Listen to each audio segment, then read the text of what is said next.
एक बार एक ब्राह्मण कुल का बालक, एक ब्राह्मण का पुत्र किसी गुरुकुल में पढ़ने के लिए गया, विद्याध्ययन करने के लिए।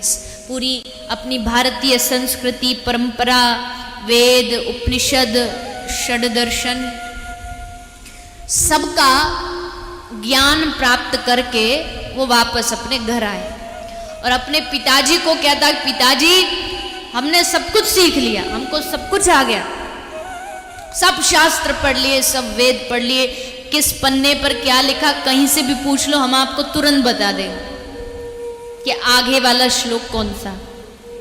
इतना हमने ग्रंथों को पढ़ा है। तो पिताजी बोले कि बेटा ग्रंथ तो तुझसे बाद में पूछेंगे, तू हमारे एक प्रश्न का उत्तर दे दे, हम उसी में समझ जाएंगे तू पढ़ा है कि नहीं पढ़ा। तो बोला कि कहिए क्या प्रश्न है आपका। पिताजी बोले अच्छा हमको ये बता, पाप के बाप का नाम क्या है? पाप के बाप का नाम बता। अब छोरा तो क्योंकि उसने सब कुछ पढ़ लिया पर कहीं लिखा ही नहीं था कि पाप का बाप कौन होता, न भागवत न गीता कहीं स्पष्ट लिखा ही नहीं पाप का बाप क्या होता। तो छोरा बोला पिताजी हम तो नहीं जानते। तो पिताजी बोले नहीं जानता तो जब तक तुझे इस प्रश्न का उत्तर नहीं देगा तब तक हम मानेंगे नहीं, तुझने कुछ सीखा, पहले इस प्रश्न का उत्तर दे। बोला ठीक है पिताजी, हम भी जब तक पाप के बाप को खोज नहीं लेते आपके पास वापस नहीं आएंगे, वादा है हमारा। और ले अपना झोला चल पड़ा पाप के बाप को खोजने के लिए। अब जाता गया, गांव गांव, शहर शहर, नगर नगर, पूरा देश भ्रमण किया, सब जगह सबके स्थान पर खोजा पाप का बाप, लेकिन कहीं उसको नहीं मिला। तभी एक गांव में पहुंचा, भूख लगी थी बड़ी जोर की, नियम था भिक्षा मांग के किसी ब्राह्मण के घर खाता था। तो उसने देखा एक बड़ा सुंदर गांव में बड़ा सुंदर घर है और पूरा आंगन गोबर से लेपन किया हुआ है और आंगन में एक बड़ी सुंदर तुलसी लगी हुई है। अब जिसके आंगन में तुलसी लगी होगी वो कौन होगा? हनुमान जी जब लंका गए थे तो उनको कैसे पता चला कि ये घर किसी सज्जन व्यक्ति का? लंका निश्चर निकट निवासा, यहाँ कहाँ सज्जन करवासा। हनुमान जी कहते यहाँ कौन आदमी आ गया इस बड़ी पाप की लंका में, ऐसा कौन आदमी सज्जन वैष्णव आ गया? कैसे पहचाना श्री हनुमान जी ने कि ये वैष्णव का घर है? क्योंकि उस घर के आंगन में बड़ा सुंदर तुलसी का पौधा विभीषण ने लगाया हुआ था। उस तुलसी के पौधे को देख के समझ गए कि ये घर किसी सच्चे वैष्णव का है। जो भी घर किसी सच्चे वैष्णव का होगा वहां आपको दिख जाएगा यहाँ तुलसी लगी हुई। और संसारी का घर की पहचान क्या है? संसारी के घर की यही पहचान है, या तो घर के आगे घर की छत पे वो गाड़ी वाला टायर लगा के रखेगा, और वो भी नहीं होगा तो वो एक काला सा मटका जिसकी आंख नाक मुंह बना के वो लगा के रखेगा। तो मतलब समझ जाइए कि इस घर में कोई डरा हुआ आदमी रहता है। डरा हुआ क्यों? क्योंकि उसको डर है कि हमारे घर को नजर नहीं लग जाए। उसको भगवान पर विश्वास नहीं है, उसको दुनिया की चीजों पर विश्वास, इसलिए डरा हुआ है। लेकिन वो ब्राह्मण देवता तुलसी देखी, अंदर चले गए। एक महिला आई, बाबा पानी लोगे? हाँ, जल।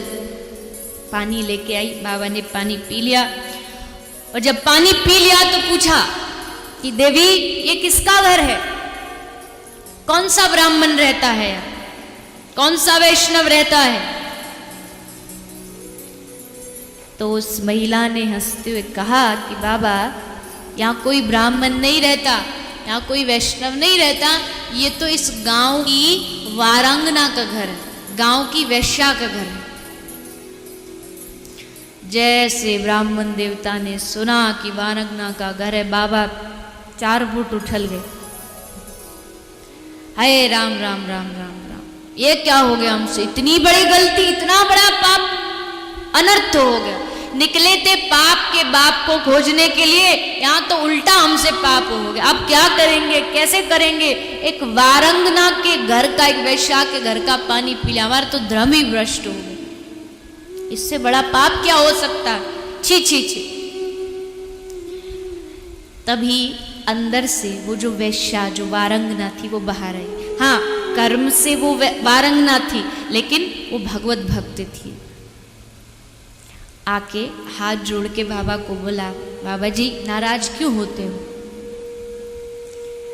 भले भगवान ने हमको जो भी कर्म दिया है, पर महाराज आप आए हो हमारे घर, ये हमारा भाग्य है कि हमारे घर एक ब्राह्मण देवता ने आके जल पिया। और महाराज अब बस हमारी एक और इच्छा है, अब जल तो पी ही लिया है, अगर आप हमारे घर भोजन और कर लेते तो महाराज बस जीवन धन्य हो जाए। ब्राह्मण देवता बोले, ये क्या बोल रही है तू? सोच समझ के बोल, जल पी लिया, यही कम बड़ा पाप किया क्या हमने? गंगा जी में जाके अब नहाना पड़ेगा, पश्चाताप करना पड़ेगा, तब जाके पाप के बोझ से मुक्त होंगे। वारंगना बोली, देखो बाबा, वैसे तो हम कुछ जानते नहीं, पर बस इतना जानते, देखो पाप तो हो ही गया है, अब वो तो छूट नहीं सकता। अब गंगा जी तो जाना ही पड़ेगा। अब जल पिया तो उसके लिए 1 डुबकी मारोगे, भोजन और कर लो, उसकी जगह 2 डुबकी मार लेना। अच्छा बाबा, आप हमारे घर भोजन करोगे, हम आपको 5 सोने की मुद्रिका दक्षिणा में देंगे, 5 सोने के सिक्का दक्षिणा। तो ब्राह्मण देवता के मन में विचारा है, बात तो सही करी, पाप तो हो गया है, नहाना तो पड़ेगा, पश्चाताप तो करना पड़ेगा। अच्छा ठीक है, तुम वो चावल चीनी इत्यादि हमको ला के दे दो, हम स्वयं बनाएंगे, स्वयं भोजन करें। फिर वारंगना आई, फिर हाथ जोड़, देखो बाबा, अब देखो पाप तो हो ही गया है, अब गंगा जी तो जाना ही है, अब 2 डुबकी की जगह 3 मार लेना, पर हमारी इच्छा ये कि भोजन आपका हम अपने हाथों से बना।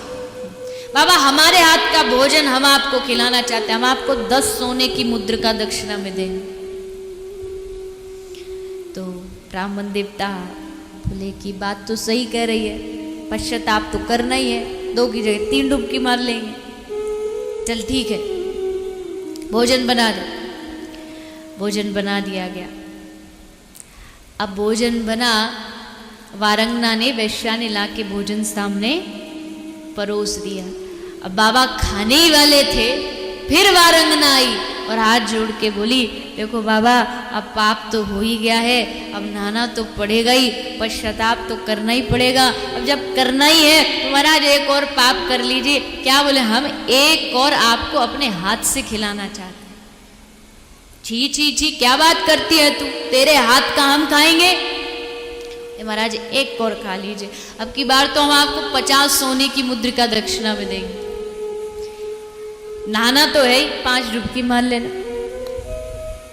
बाबा बोले, चल तेरे भाव को देख के चल, मान जाते।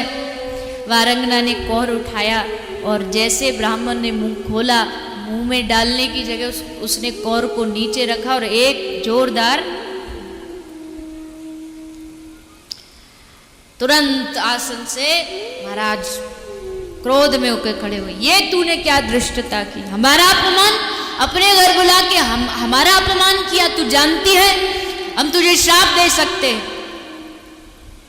वारंगना हाथ जोड़ के बोली, बाबा गुस्सा मत होइए, क्रोधित मत होइए, हम कोई आपको कुछ अपमान नहीं करना चाहते थे, पर हम तो आपके प्रश्न का उत्तर देना चाहते थे। जब आप घर में आए, आपने जल पिया तो आपने कहा था कि निकले थे पाप के बाप को खोजने, उल्टा पाप हो गया। तो महाराज आपको बस बताना चाहती थी कि पाप का बाप कौन है। मुझे बताइए, आप मेरे घर भोजन करने क्यों रुके, क्यों मेरे हाथ का भोजन खाया? बाबा बोले, तेरे प्रेम को देख के, तेरे भाव को देख के। वैश्या बोली, महाराज अब अपने दिल से पूछ के देखिए, भाव को देख करके नहीं, 50 सोने की मुद्रिकाओं को देख करके आप यहाँ भोजन करने रुके। इसलिए महाराज लिख ले जाइए कि पाप के बाप का नाम लोभ है। वो लोभ ही है जो आपके सब पापों की जड़ होता है। आज आप यहाँ उस लोभ के कारण रुके, कोई भाव नहीं था।